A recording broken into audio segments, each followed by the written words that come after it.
Israel के प्रधानमंत्री Benjamin Netanyahu ने यूएन महासचिव एंटोनियो गुटेरेस से तत्काल अनुरोध किया है कि वो लेबनान के दक्षिणी इलाके में तैनात संयुक्त राष्ट्र अंतरिम बल यानी कि यूनिफिल को खतरे से बाहर निकाले। ये बयान उन्होंने हाल ही में एक वीडियो बयान में दिया। नेतन्याहू ने कहा, मैं सीधे यूएन महासचिव से अपील करता हूं, हिजबुल्लाह के मजबूत ठिकानों और लड़ाई वाले इलाकों से यूनिफिल को हटाना अब जरूरी है।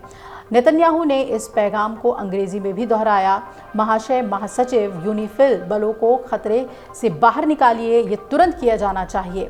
हाल ही में 2 घटनाओं में इजरायली रक्षा बलों यानी कि आईडीएफ की गोलीबारी में यूनिफिल के 2 शांति रक्षक घायल हो गए थे। शुक्रवार को 11 अक्टूबर को एक इजरायली हमले में यूनिफिल के मुख्य आधार के पास स्थित एक पर्यवेक्षक टावर के पास 2 शांति रक्षक घायल हुए। इसके अलावा इजराइल के बुलडोजर ने यूएन की स्थिति के पास ही बैरियर को गिरा दिया था। नेतन्याहू ने कहा कि शांति रक्षकों को उनके ठिकाने पर रखना हिजबुल्लाह के लिए मानव ढाल का काम करता है। उन्होंने बताया कि इसके कारण शांति रक्षकों और इजरायली सैनिकों दोनों के लिए खतरा बढ़ गया है।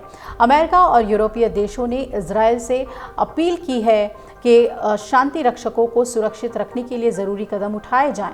हालांकि नेतन्याहू ने कहा कि यूरोपीय नेता गलत जगह पर दबाव डाल रहे हैं। नेतन्याहू ने कहा कि उनका ध्यान हिजबुल्लाह पर होना चाहिए, जो शांति रक्षकों का इस्तेमाल एक मानव ढाल के तौर पर करता है। आयरलैंड के रक्षा बलों के प्रमुख जनरल शॉन क्लांसी ने शुक्रवार को कहा कि पर्यवेक्षक टावर पर टैंक की गोलाबारी जानबूझकर की गई थी। उन्होंने कहा कि ये एक बेहद छोटे लक्ष्य पर प्रत्यक्ष गोलीबारी थी, जिसे संयोग नहीं माना जा सकता। इजरायल और गुटेरेस के बीच तनाव 7 अक्टूबर के बाद से और बढ़ गया है। इजरायल के विदेश मंत्री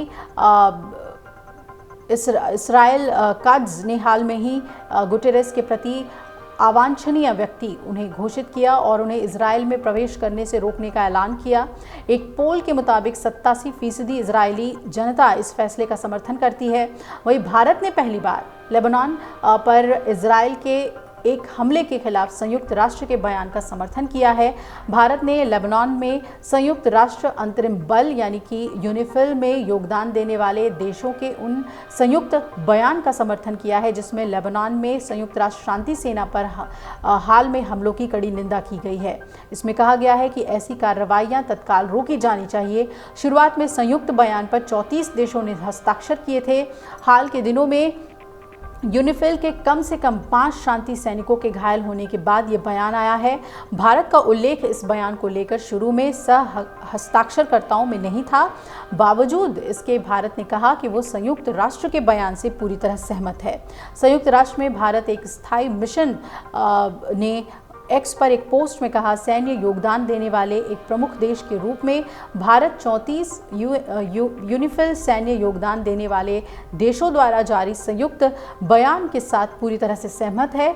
शांति सैनिकों की सुरक्षा सबसे महत्वपूर्ण है और इसे मौजूदा यूएनएससी प्रस्तावों के अनुसार सुनिश्चित किया जाना चाहिए। इससे पहले शुक्रवार को नई दिल्ली में एक बयान में विदेश मंत्रालय ने कहा था कि भारत पश्चिम एशिया के कुछ हिस्सों में बिगड़ती सुरक्षा स्थिति को लेकर चिंतित है।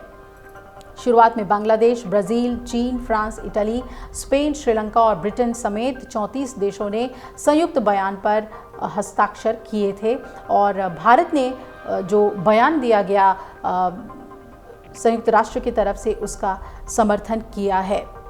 तो इजराइल और हिजबुल्लाह के बीच जो युद्ध फ्रंट है उससे जुड़ी हुई सभी जानकारी आप तक पहुंचाते रहेंगे। अगर आप ये वीडियो YouTube पर देख रहे हैं तो हमारे चैनल को सब्सक्राइब कर बेल आइकन दबाएं और Facebook पर देख रहे हैं तो हमारे पेज को लाइक करें।